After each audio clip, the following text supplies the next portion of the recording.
प्रणाम, नमस्ते, हाय and hello. हर दिन की बात चैनल से मैं ज्योति राय आप सबका स्वागत करती हूँ और आज के दिन की बात बताने जा रही हूँ।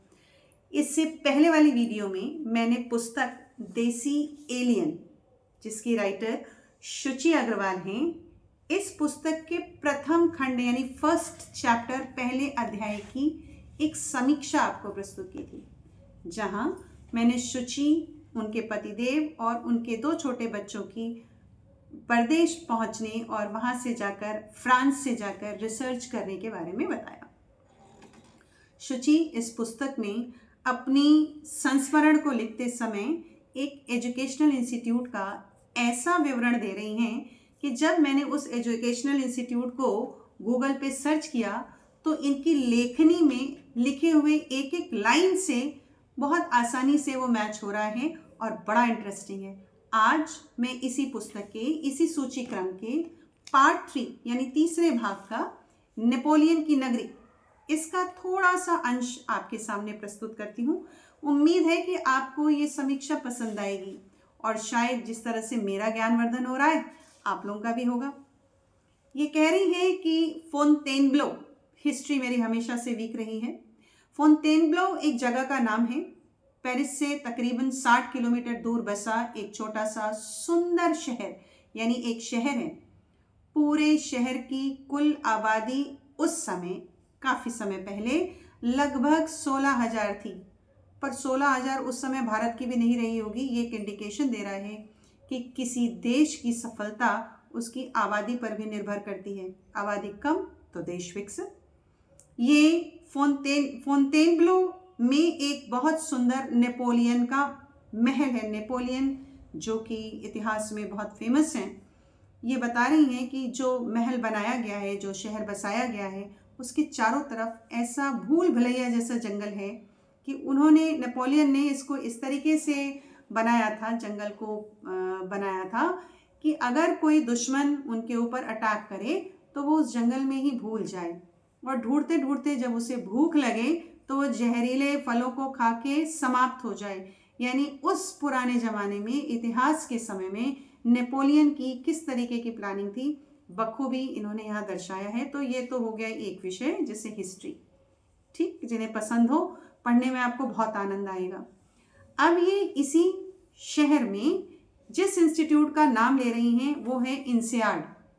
इंसियाड एक ऐसा इंस्टीट्यूट है जहाँ बच्चे MBA करने जाते हैं और ये यानी शुचि अपनी पूरी फैमिली के साथ, क्योंकि इनके पतिदेव यहाँ पर रिसर्च करने गए थे, इसलिए ये इंसियाड का पूरा डिस्क्रिप्शन दे रही हैं। डिस्क्रिप्शन को मैंने खुद पढ़ने के बाद जिज्ञासावश गूगल पे सर्च किया और हूबहू वैसा ही परसेंटेज, वैसी ही रेटिंग, वैसी ही रैंकिंग इस इंस्टीट्यूट की पाई।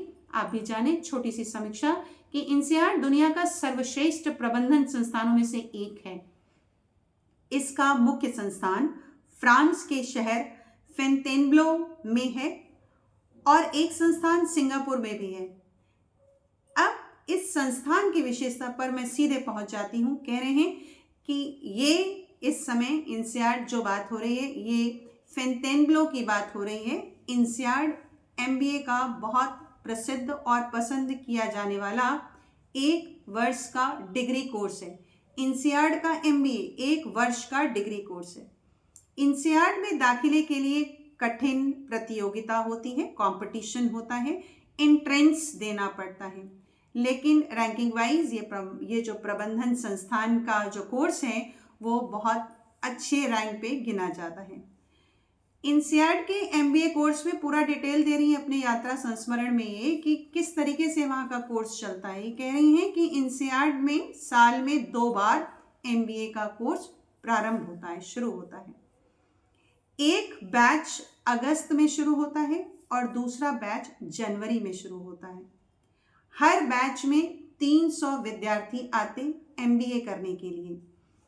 कुल मिलाकर साल भर के अंदर 300 + 300 यानी 600 विद्यार्थी आए।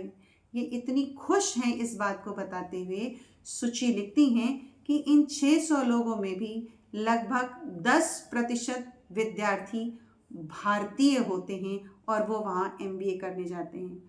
उस समय यानी 2004 में, यानी मैं ये मान के चल रही हूँ कि ये जो इन्होंने नंबर्स दिए हैं ये 2004 की बात होगी। इंसियाड में एक साल का एमबीए करने की फीस लगभग 45,000 यूरो थी, जो आज की तारीख में 1.25 लाख यूरो हो गई है। पूरा उन्होंने आपको एक एजुकेशनल इंस्टीट्यूट का, साथ में प्रबंधन के कोर्स का समय और फीस के साथ डिटेल दे दिया है। साथ में कहती हैं कि इसके अलावा रहने और खाने का खर्चा होगा। अब मैं शुचि के पर्सनल यात्रा वृत्तांत को कंटिन्यू कर रही हूँ। कह रहे हैं कि इंसियाड में पीएचडी प्रोग्राम भी बहुत प्रतिष्ठित था। इसमें दाखिला मिलना एमबीए से भी कठिन होता था। इस वर्ष यानी 2004 की जो बात हो रही है, इस वर्ष इंसियाड में 11 शोधकर्ता लिए गए थे, जिसमें एक इनके पतिदेव यानी कि अनुपम जी भी थे। परंतु ये तीनों के तीनों भारतीय, एक ये और 3 भारतीय, लेकिन इनको लेके इंक्लूडेड 3 भारतीय वहाँ गए उसी इंसियाड में रिसर्च करने के लिए। और मज़ेदार बात कि ये तीनों इंडियन मैरिड थे और मैरिड होने के साथ बाल बच्चेदार थे, यानी एक अच्छा स्ट्रगल कर रहे थे। और ये कहती हैं कि इन्हें तो पहली ही नज़र में इंसियाड भा गया। इस किताब के ज़रिए से मैंने अपनी नॉलेज बढ़ाई, इंसियाड को खोजा। आप भी खोजिए।